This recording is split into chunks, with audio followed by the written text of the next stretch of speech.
Welcome to That's a Hard No, the podcast about learning to say no and set boundaries to live our best lives. I'm your host, Heather Drago. You may think, because of this podcast, that I'm a boundary setting expert, but I'm not. I'm an expert at struggling to set boundaries. But you know what?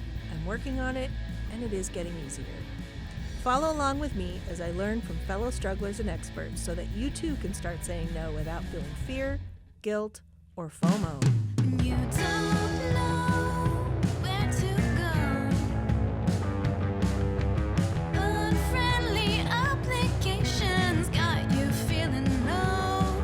You're not sure what to do.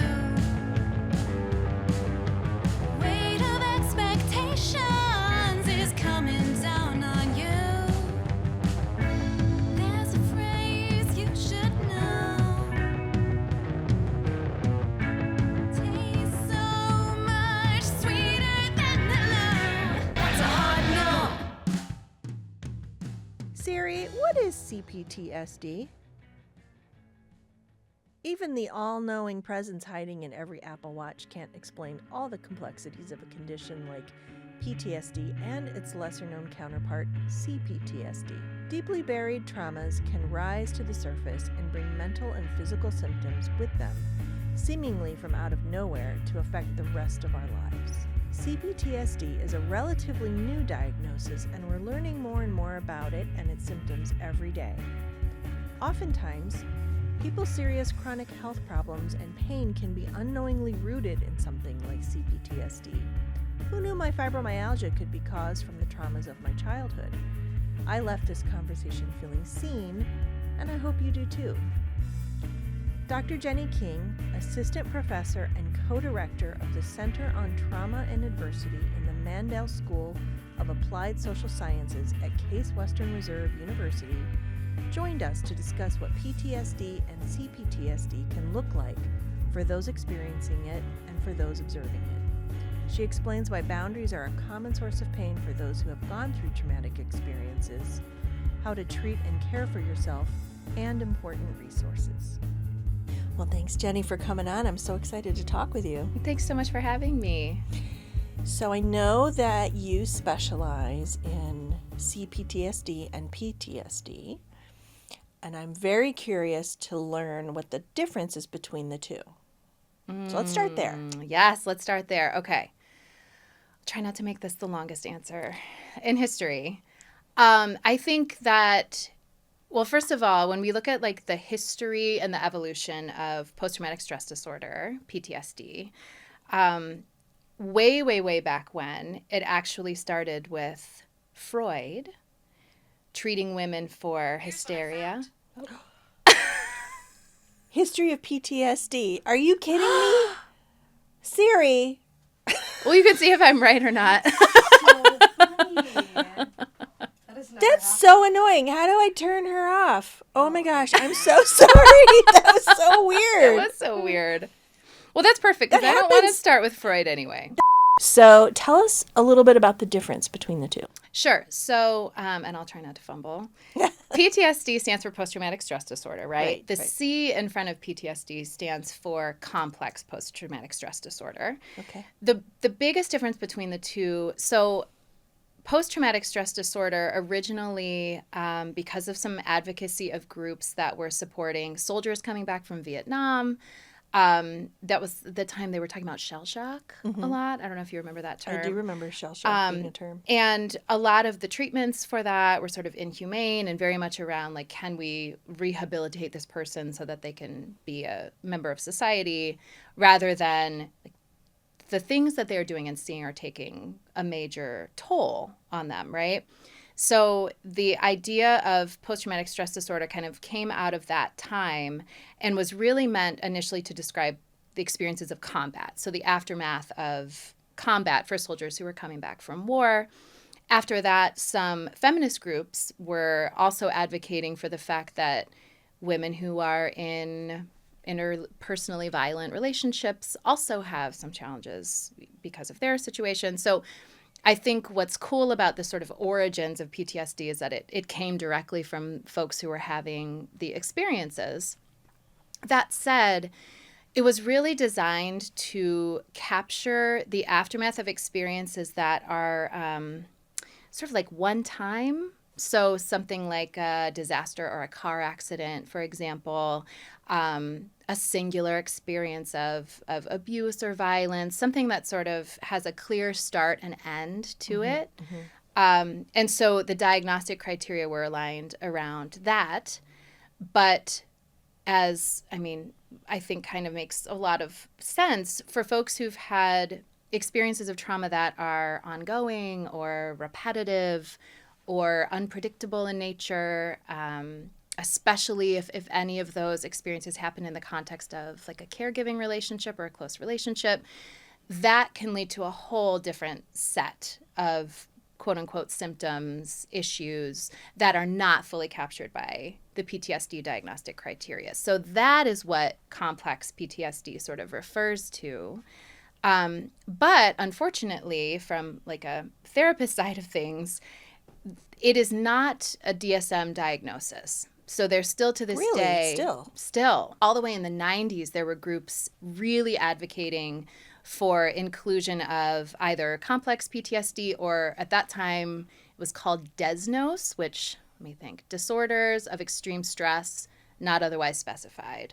Folks were arguing hard for that, either of those diagnoses to appear in the DSM, and ultimately they did not. But I think we are having very important conversations now about complex PTSD, just unfortunately how common those experiences are and just how much of a toll they can take on sort of all facets of a person's life. So when did the concept of CPTSD or this DESNOS diagnosis, when did this sort of become wider known to therapists and the community in general? So that's a great question. I mean, there were researchers sort of writing about it back in the 90s, but the 90s were kind of like the peak of trauma research catching up to what folks with lived experience always knew. I think when I was in my doctoral program, like 2010-ish, and I think even then we were just starting to learn that there was this term to describe what we were seeing in so many of the folks that we were working with. I think we still have a ways to go. So the reason I ask is very selfish because, everything's about me, right? I always turn this back to me. So I've mentioned on this podcast several times, and most people know, that I left art school. I always joke about being an art school dropout because I had a medical crisis and I needed health insurance. And what happened was I was diagnosed with PTSD. And realizing now, many years later, was probably CPTSD because it had to do with trauma throughout my childhood, several different traumas. And then I had some acute traumas as a college woman, a young college girl, that I think kind of triggered some things and I was very, very good. And many children who go through prolonged trauma are very good at putting things in a little box and putting it away and not thinking about it. And I was also very good at faking my way with therapists and saying, I'm fine. I'm totally fine. Everything's fine. Look at me. I get good grades and all the things. But it just came to the fore where I just literally could not cope anymore. And so I'm realizing, and I've been realizing over the years, like, it was a little bit different than just straight on PTSD. I'd be really interested in your take on like what the different quote unquote symptoms are, just so that if people are struggling and they don't feel like they're getting the help they need, like they can we don't want people to self-diagnose, but it's important to know the difference. It is, and I think there's power in being able to give your experience a name, right? Especially if it feels like your experience isn't captured somewhere else. Right. So the diagnostic criteria for PTSD focuses on 4 sort of symptom areas. I don't like to say symptoms. Right. It's survival strategies. Yeah. Right. Often, In a lot of cases, things that kept you alive in the moment. Yeah. That just don't translate across different environments. Whatever. Anyway, the 4 areas being, it's like a pop quiz for myself. Come on. Avoidance is a big one. Avoidance of reminders of the particular situation. Already you can see how That might be different with CPTSD. So, for example, if the trauma has not ended, there's not reminders, you're actually living it, right? So avoidance of like thoughts, memories, going to the place where the bad thing happened, whatever. Avoidance is a big one. Intrusions, which might look like intrusive thoughts, sort of daydreams, things kind of popping into your head that you're not in control of. Nightmares fall under intrusions as a category 2. Arousal, so sort of the physiological experience of being either tuned up or tuned down. Like on alert. Yes, Yeah, all yeah. the time, which is very much related to the impact of ongoing Combat. trauma on the brain, Oh, right. which I would love to talk about if you want to talk about that We at can, some yeah, point. yeah. The sort of physiological experience is captured under arousal, and then change in mood. So maybe being more irritable, being more depressed, something outside of the norm. So that's pretty straightforward under PTSD. But when we think about complex PTSD, I mean, almost every sort of area of your life can be impacted. I think the big ones are relationally, again, especially if some of the traumatic experience happened in the context of a relationship. Somatics, again, so more aches and pains, more illnesses, more challenges around your physicality and body. Your immune system can take a hit when your stress hormones are kind of pumping all the time. So we see more illness and injury. Behaviors. So a lot of things fall under the behavioral category, but I think the big ones that people pay attention to are more risk behaviors, suicidality, substance use, that kind of thing. Affect and emotion. So more so challenges with like managing your affect or emotions, not maybe feeling like you have a lot of control. Can you define affect? That's sort of another word for emotions. Okay. So Not attachment? an attachment. Yeah. Yes. Yeah. Attachment's a big one. Yeah. So it really, I mean, sort of runs the gamut and is very individualized. So that's the other thing. I think the response to traumatic experiences, it's different for every person. So even, we're limited by the diagnostic system generally, but I think it's especially true when it comes to looking at, how this has kind of impacted a person over time. So I know that people go and see therapists for PTSD. I got health insurance so that I could see a psychiatrist and a psychologist and went through therapy for a long time. Is it treatable? Is it curable in either case? Like is it a lifelong challenge? My opinion is Yeah. it's I'm now thinking I have had CPTSD and it was treatable to a point, but part of it is just lifelong learning, lifelong lifestyle adjustments, behavior adjustments, right? It's a journey. Yeah. There's not a cure, but I'm curious to know what you think. Absolutely. So I think it's both are definitely treatable. We think about like the impact on your overall functioning. So if we can improve your functioning in different areas, and again, that's going to depend on the person, but if it's behavioral stuff, if it's relationship stuff, like there's skill building that can happen in those areas. But I think what is really hopeful about both PTSD and CPTSD is that while we know that trauma can change the brain and the way that the brain is developed and organized, but healing can too. And so being able to engage in new behaviors, learn new strategies, just move your body in different ways. There are the way that we can change the brain through sort of this like pattern repetitive stuff, which in terms of your trauma, you didn't have any choice over, but in terms of your healing, you do. You are able to really target the parts of the brain that were impacted by those experiences growing up, which I think is like just an incredible thing. Right. So it's funny in my journey, the reason for this podcast is I identified that a whole lot of problems I was having both in my professional life and my personal life was because I was afraid to have difficult conversations. That's the avoidance part.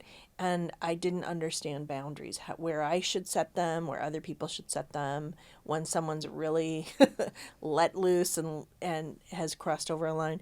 And so I made it a daily practice to teach myself how to say no. And it was really, really hard. And it took at least 5 months in my first year of #year of no, to really do it every day. I had this thing called Find the No, and I would say no to one thing every day, no matter how small, whether it was not returning a phone call, not answering a text, not saying no to an invitation, whatever it was, just one thing. And then I jotted down how I felt about it. So then I could kind of track how I was going. It took 5 months for me to actually do it every day. And I felt sick and I felt sweaty and nervous, and I'd lay awake at night worrying about it. And did I offend somebody? And then after a while, gradually felt better, felt relieved, felt whatever. And then at the end of that year, I realized, no, I need to keep doing this. And it's just been this ongoing journey. And now it's so funny because of this. I will meet people and I will see, like, I'll meet someone and I'll be like, oh, that's a person who does not understand boundaries at all. Or like, and it's like off-putting to me, like, whoa, okay, I don't really want to deal with that person. Whereas before I would have just been sucked right in. Yeah. So it's really interesting. You do need to kind of choose what you're going to work on. And I think in my younger years, I was in more of a crisis level, and I had to address certain priorities first, right? And then after a while, it got to okay, here's the next step, and that was the boundaries thing. The boundaries thing, I think that's so common for trauma survivors, and for, again, a lot of different reasons, and it depends on the individual experience. But I think in so many cases, trauma robs you of your autonomy. It robs you of your agency and your ability to make choices. And so there are times where, for your own safety, I mean, you have to go along with what's happening, because even attempting to set a limit or say no can bring additional harm. So it's a really tricky thing, I think, especially for women. We tend to see this sort of, I think it's sort of a buzzy topic, the word fawn. I don't know if you're familiar. Yeah.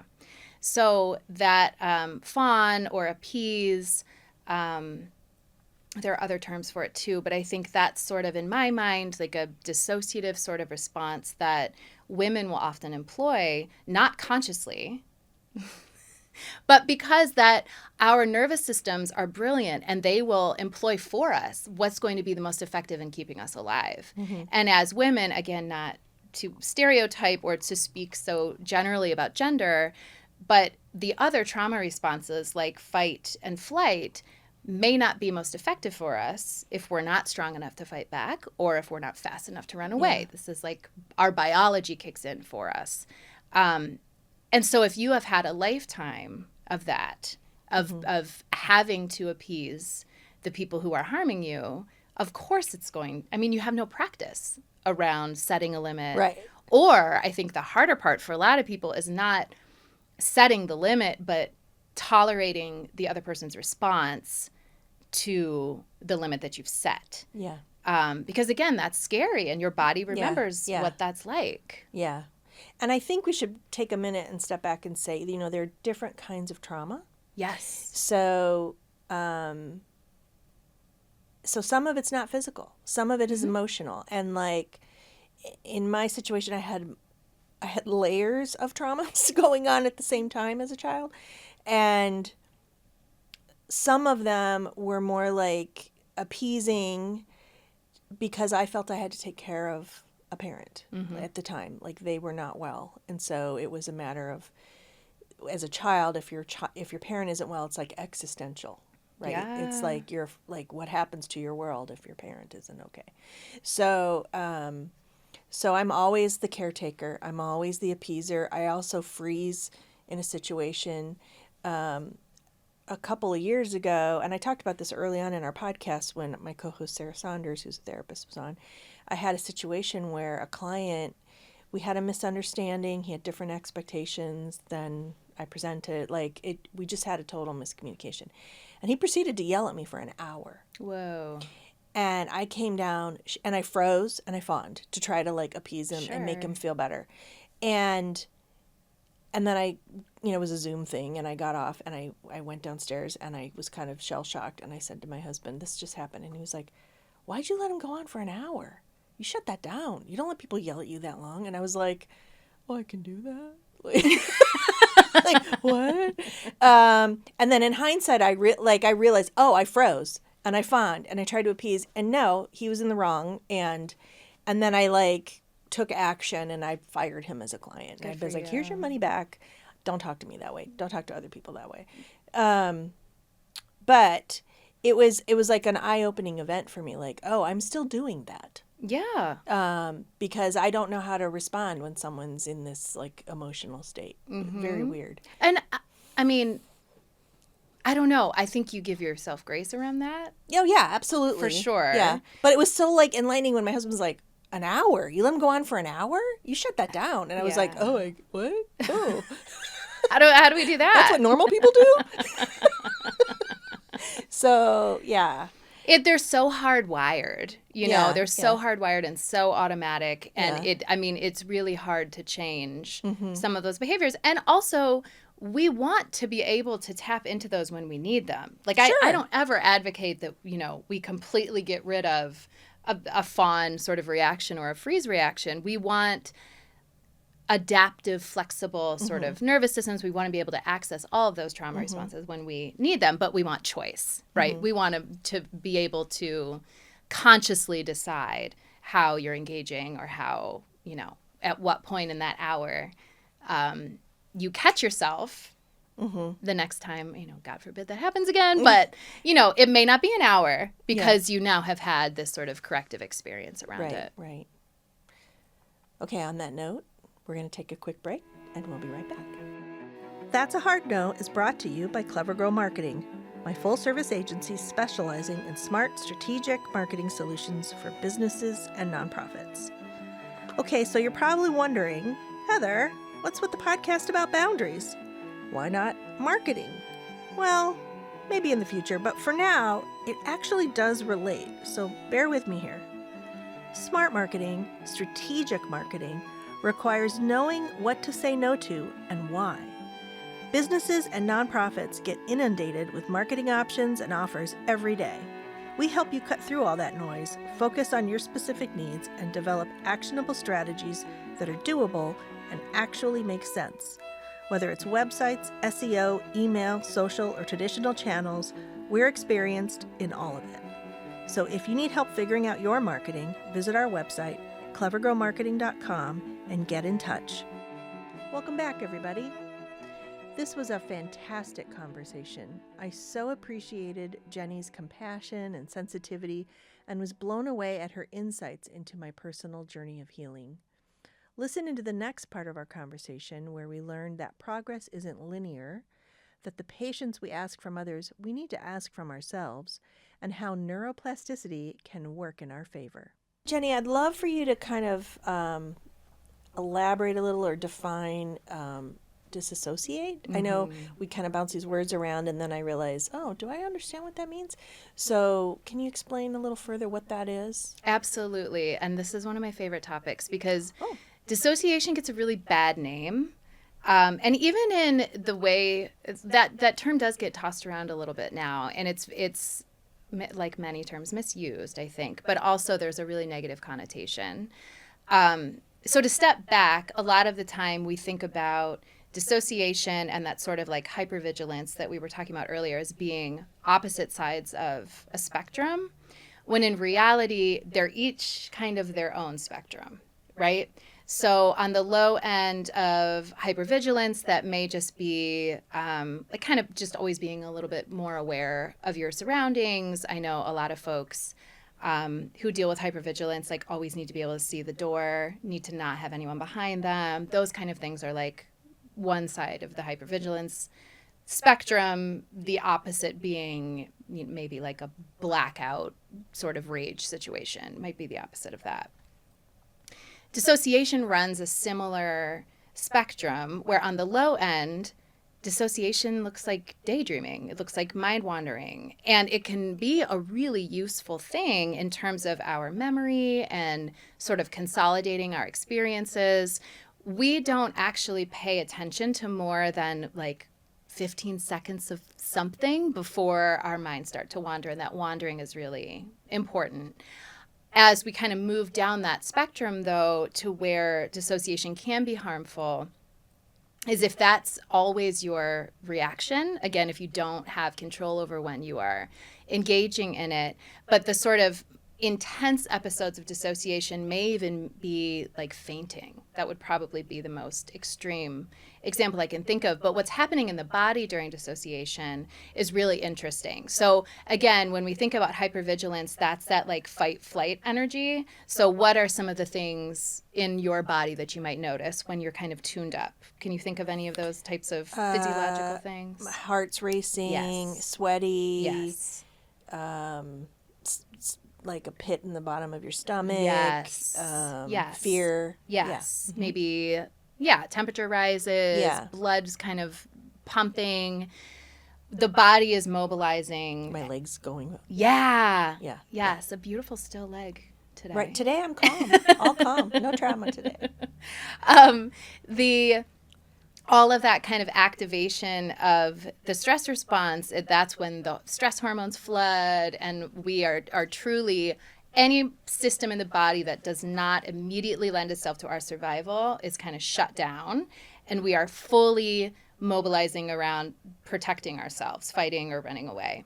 With dissociation, what I think is so interesting is there's sort of an opposite physiological experience, and so your heart rate slows way down, your blood pressure drops, your body starts to release its own natural painkillers.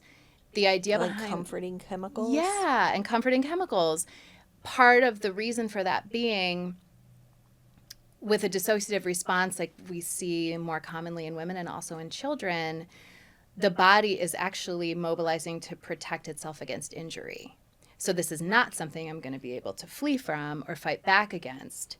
The wisdom of the nervous system kind of kicks in and slows, for example, blood pressure down so that, not to be graphic, but if you were in a situation where you were losing blood, you're more likely to stay alive longer.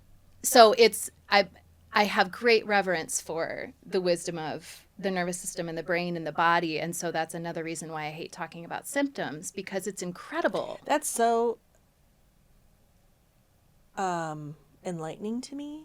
I don't mean to drop a bomb or anything, but I when I was like a teen, I was in a situation where something happened. I couldn't control it. Yep. And I completely left my body, and then I came back. Yeah. And when I went through therapy, like I have no memory. I know the beginning and the end. Mm-hmm. And when I was in therapy, they were like, "Would you like to go under hypnosis so you can bring back those memories?" And I was like, "I think my body knows what I'm supposed to know and what I'm not supposed to know. I don't really want to revisit that." Yeah. And but that was a survival mode, and Totally. that's fascinating to me. Totally. And we'll hear that. So most of my clinical work was with kids and families, and I would hear that from so many children and teenagers that they would talk about like leaving and going to this other, sometimes I don't like a remember what beautiful- happened at all. Yeah, and sometimes like a beautiful world that they created, Wow, where where there is some memory around some of the dissociative parts. Obviously that's not always true, but that language of like I wasn't there anymore.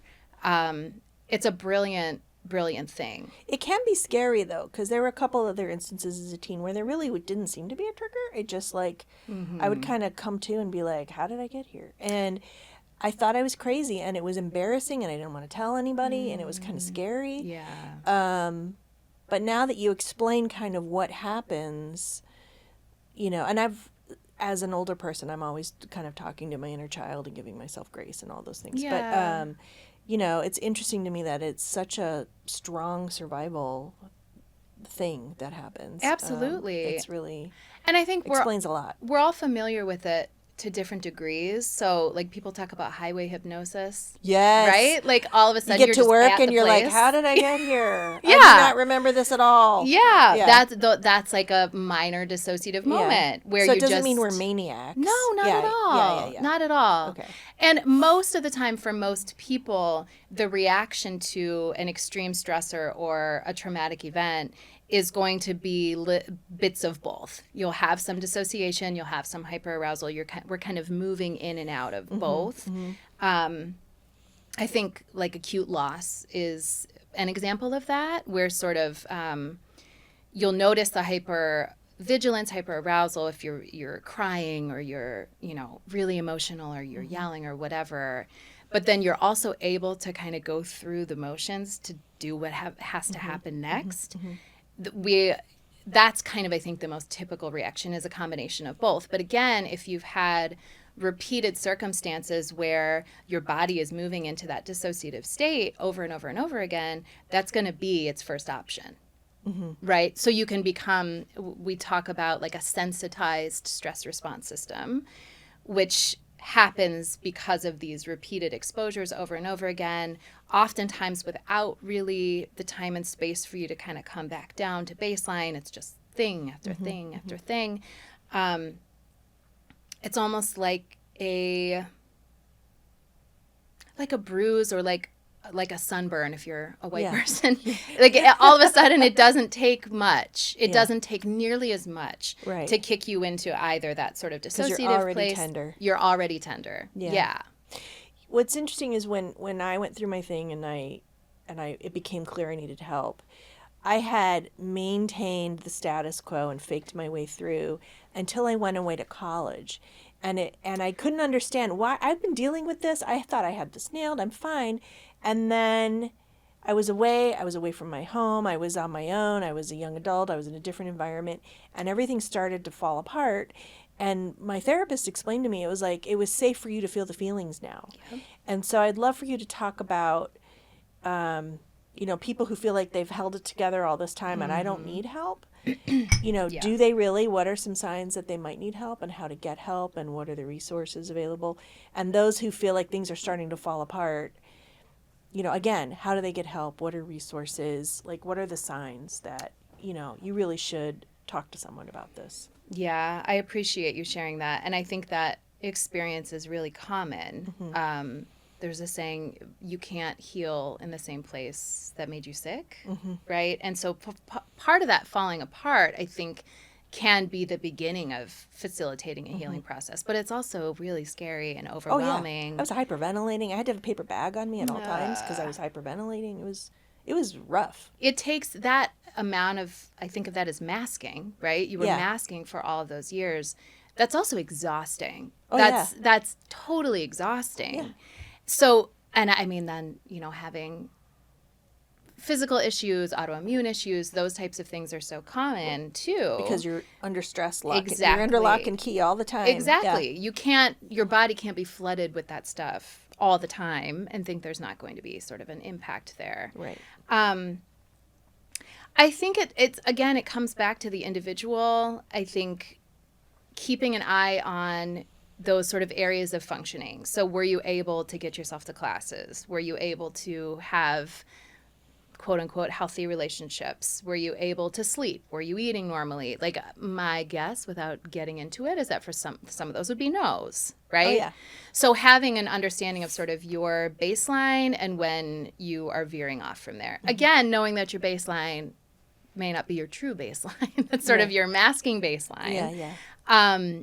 And being open to feedback from other people, which I think can be really tricky too, especially, again, if there have been relational challenges. But people will tell you about yourself. People who are close to you can clock changes that we ourselves may not be super aware of. So if the folks around you notice that you seem more tuned up or maybe a little more irritable, family's great with that one, in my experience.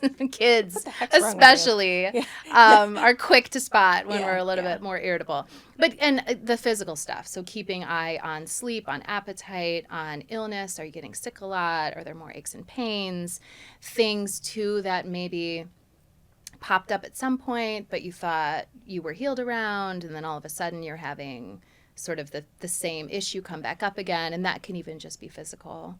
A lot of what happens does show up in the body. And so that's partially because of the way what's going on in the brain and the nervous system while the trauma is happening. Our memories don't get coded the same way. And so a lot of that stuff lives in the body and shows up in the body. Mm-hmm. So there are kind of two ways of thinking about treating complex trauma and honestly PTSD.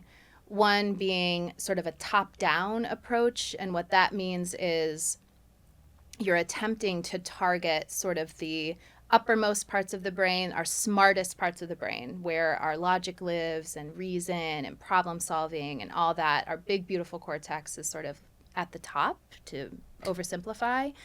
And the idea with a top-down approach is that if we are able to talk through the thing and process, and it's really just a lot of talking, which a lot of talk therapy, that's what that is mm-hmm. you're going to give your trauma narrative, and we're going to process this and process that.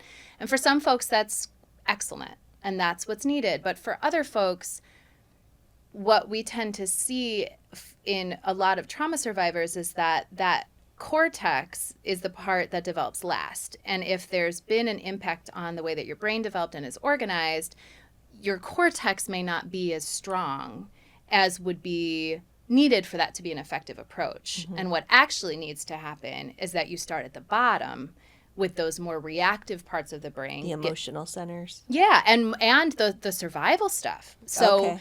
the bottommost parts of the brain, that's where that stress response lives. So that's where fight and flight kind of originate, dissociation, all of that stuff is in the very, very bottom. So for a lot of people, you got to get that stuff in order. And how do you do that? Through somatic work is usually the best way, through movement, through exercise, through more sort of body-based approaches to treatment. Really? Mm-hmm. EMDR is kind of an interesting combination mm-hmm. of the two. That's becoming, I think, a really popular right now mode of treatment that can be really effective for both types of trauma. Eye movement, desensitization, reprocessing. But it has to do with sort of this patterned, repetitive eye movement while you are doing some processing. Patterned, repetitive, rhythmic, I'm always using that language. Patterned, repetitive, rhythmic activity is one of the quickest ways to soothe the stress response. And that can be, you think about the types of things that you do to calm yourself down or nourish yourself. Maybe that's taking a walk. Maybe that's coloring, doodling, knitting, crocheting. I just picked up crochet. Yes, it's like the most relaxing thing and totally quiets my mind. Yes. Yeah, now I know why I like it so much. You know why, yeah. And Incredible. So what you might really be doing is like creating some new neural pathways in that really reactive part of your brain. I'm like fumbling my way through this. You're just like building your own brain up. You didn't even know. Crazy, yeah. The whole thing about how you can rewire your brain and develop new neural pathways is so magical to me. Like the fact that we can grow new parts of our brain, and just by taking action and being proactive is so incredible to me. I agree. And I think because there's so much, like in our popular culture right now, there is so much talk about trauma that gets turned into a negative, right? Yeah. Like, just like I said, trauma can change the brain, and that feels very, I'm doomed then if I had these experiences. Yeah. But the reality is that the brain can change up until it's so, you die. What's the word? It's so, oh my gosh, I can't think of the word. It's like flexible and plastic and resilient. That's the word I was looking for. The brain is so resilient. It's amazing. It is. And it's not, normally people think of it as so fragile. Like if you have a brain injury, it's so fragile. It's, oh no, you're going to be ruined for the rest of your life, like you said. Yeah. But it is so resilient. Yeah. And it changes, our brain changes based on our experiences. So just like you said, if you're trying new things, if you're engaging, you're setting boundaries for the first time, right? Mm-hmm. You're behaving in new and different ways. I mean, of course, it takes a lot of repetition, but that is exactly what's required to do some of that rewiring, so Okay. to speak. So the best resource, if you're interested in doing some of this talk therapy or some of this AMDR, is that what you call it? EMDR, yeah. is to talk with a therapy professional or It can find a be. provider. Are there other resources, people, besides just moving and getting out there and being physical and trying new repetitive things as you were talking about? Are there other resources people can reach out to, anything online or groups or anything like Sure. that? There are a lot of great books. Okay. I could give you a whole list. Okay, A we'll whole put them list on of our books. on our Awesome. notes on our episode page. Yeah, I would say my favorite and the one that I'm always recommending to people was written by Dr. Bruce Perry and Oprah Winfrey.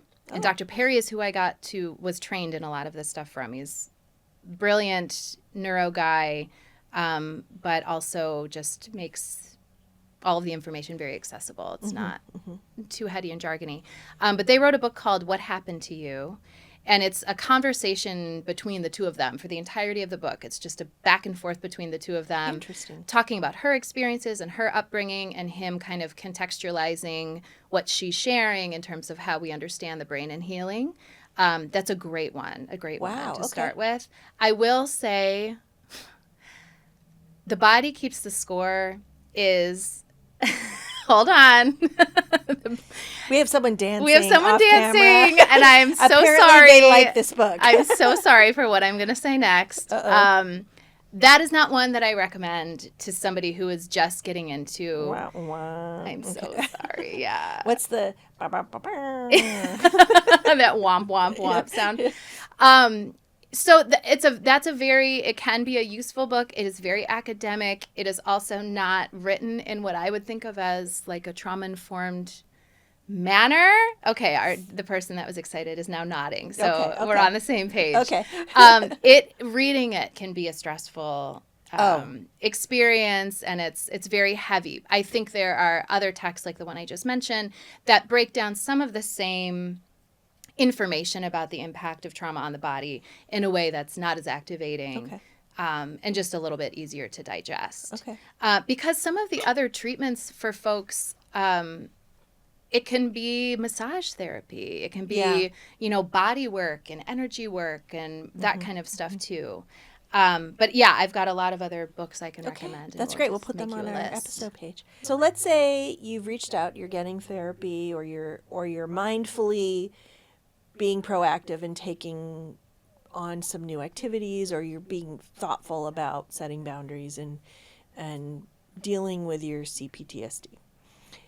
Often, prolonged trauma happens in families and relationships, and that means you may need to separate yourself from, like you were saying, you can't heal where you were hurt or whatever the phrase was. So, can you help us or help someone who's new to setting boundaries, who's new in this sort of journey, give any advice about pulling away from those who might be either unsupportive or might possibly re-injure in some way? I think one thing to think about is sort of managing your expectations around some of those people, because I think what can also happen is you start yourself on this sort of path and you do feel different and maybe you feel more confident and you want to have these conversations that other people just may not have the skill or ability or willingness to be able to have with you. And that can be heartbreaking. So being mindful about the difference between where you are and the work that you have done and the difference in how that might look in the other folks in your family. Practicing setting boundaries with people whom will respect them, I think, is a great first step. So I wouldn't go to mom or to dad first when this is a new practice, but letting Where the stakes are lower. Where the stakes are lower, Yeah. yeah. The folks around you who respect and care about you, that you care about and respect, and just have a dialogue with them about the fact that this is something that you're working on. Would it be okay for us to practice this together? The other thing I think that can be really helpful is having, and this sounds silly, but having like an actual script for yourself early on. Oh, yes. What are some of those sentence stems? Yes. We actually spoke with Sarah Knight, who's a best-selling author, and she wrote this book called Fuck No, which we love. And she literally, it's like Mad Libs. Yeah. Like she literally has scripts that you can fill in the blanks and all these other strategies. We still highly recommend this book. Yeah. And we've even, we have like a no score sheet where you can track for a week, and we have little sayings in there. And I think absolutely. Yeah. Or even write down specific things for your situation. Yeah. Yeah, Absolutely. it's whatever you need to practice. because it's not going to come naturally, Right. And likely you're going to freeze in those moments, right? So you're not going to be able to pull cognitively what you Yeah. need in that moment. So having things jotted down, doing some sort of practice with people who are close to you, before then having some of those bigger stake conversations. Yeah. And again, being realistic about Yeah. your expectations of some Yeah. of those people who have harmed you. I had a conversation with someone in my family, and I said, there's some people you will, and this is, I'm going to be 55 in a minute, and you learn this kind of if you've gone through the experiences I have. And this was a younger person, and I was saying sometimes, or at some point, you will learn that some people you are not going to have a deep emotional relationship with, and you have to be okay with that. Some people, you just have to be okay with the surface level and keep it at that, because that's where you're safe. Yes. And then, you find the people you can trust, you can have deep relationships with, and you just have to be okay with that. And in my age now, there are people who I have relationships with where the re-injury is being attempted all the time, and I just have to let it go, and I just have this mantra of grace. Just grace. I'm just going to... Right. and let it go, and just Yeah. not even like water in a duck's back, because I'm not that person anymore, and people often can resent when you try to change 100%. because they're comfortable in the relationship you have. Yes. That's feeding whatever they need, and they're going to get upset if you're changing the rules on them. 100%. And you have to be prepared for that. Yes. And it's uncomfortable, but as we say a million times on this podcast, you have to get comfortable with being uncomfortable in order to get to the why that you're trying to get to the healthy person you want to be. Yeah, I really have been thinking a lot about the challenges that so many people have with discomfort.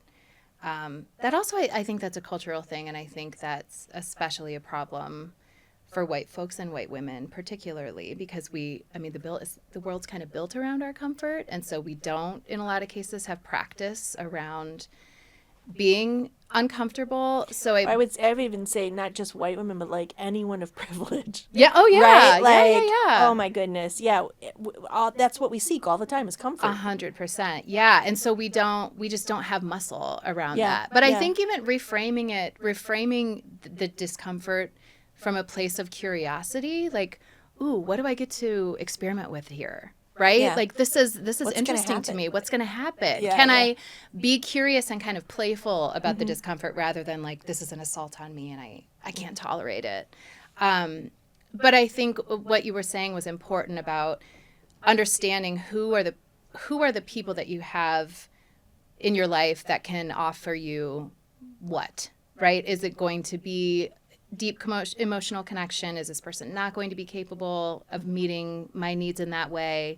And really kind of taking stock of the folks in your life and where boundaries may be needed in different ways for each of those people. Right. Because I think that the piece around, like I was saying earlier, it's setting the boundary is not, I don't think that's the hardest part. I think it's navigating what's going to come at you. Oh, sure. Setting a boundary isn't about telling other people how to behave. It's about what you will accept. Yes. And so often people will push back and try to encroach on that boundary. And so it's about, what are you going to do about it? Right. Because we love homeostasis. We like things to be the same. We like to know what to expect. And when somebody changes the rules on us, I think it brings out even more ugliness in some of those folks. So knowing that that's kind of what you're walking into also is really important too. And turning toward the folks who are able to kind of appreciate your wholeness, appreciate the journey that you're on, and allowing yourself a little bit of distance. In some cases, I mean, it doesn't have to be going no contact. Right. It can just be like you were saying. Like there's a certain level. Keep it light, keep it tight. Is Yeah. what I like to say. I love that. That's great. We're staying on the surface, Yeah, right? yeah. Because I know what can happen if Yeah. we go deeper. Yeah. Well, this has been an amazing conversation. Before we go, are there any last thoughts you'd like to share? Any words of encouragement for our listeners? Anyone who might be struggling with PTSD or CPTSD? I guess the phrase that I keep finding myself saying to people is be gentle with yourself, be gentle with other people. I think so much of the trauma discourse assumes that the trauma has ended. And when I think about even just like the past 5 years, Oh my goodness. collectively, The entire world has gone through a trauma. exactly. Yeah. And that's not something that we navigate especially well culturally, right? Yeah, That I don't would think our society has fully processed not it at all. not even a little bit. Yeah. And so what that probably is going to look like is additional stress and harm and all of that kind of stuff. So knowing that, I mean, none of us are out here at our best, and that's okay. Just offering yourself and the people around you a little bit of grace. I love it. Thank you so much. What a great conversation. Yeah, thanks for having me. This was so fun. Oh, good. That's a Hard No is a production of Clever Girl Marketing, my little agency in Cleveland, in partnership with our friends at Evergreen Podcasts. Many thanks to our amazing team, including Maura Del Rosario, our production and marketing coordinator, Noah Fouts, our amazing producer, editor, and composer who wrote our theme music and performed it with his band, The Big Leagues, and our new video producer and editor, Kay Holmberg. You can find show notes and resources on our website, and you can find other fun stuff on our socials. We're Hard No Podcast. Find your no, then say it with me.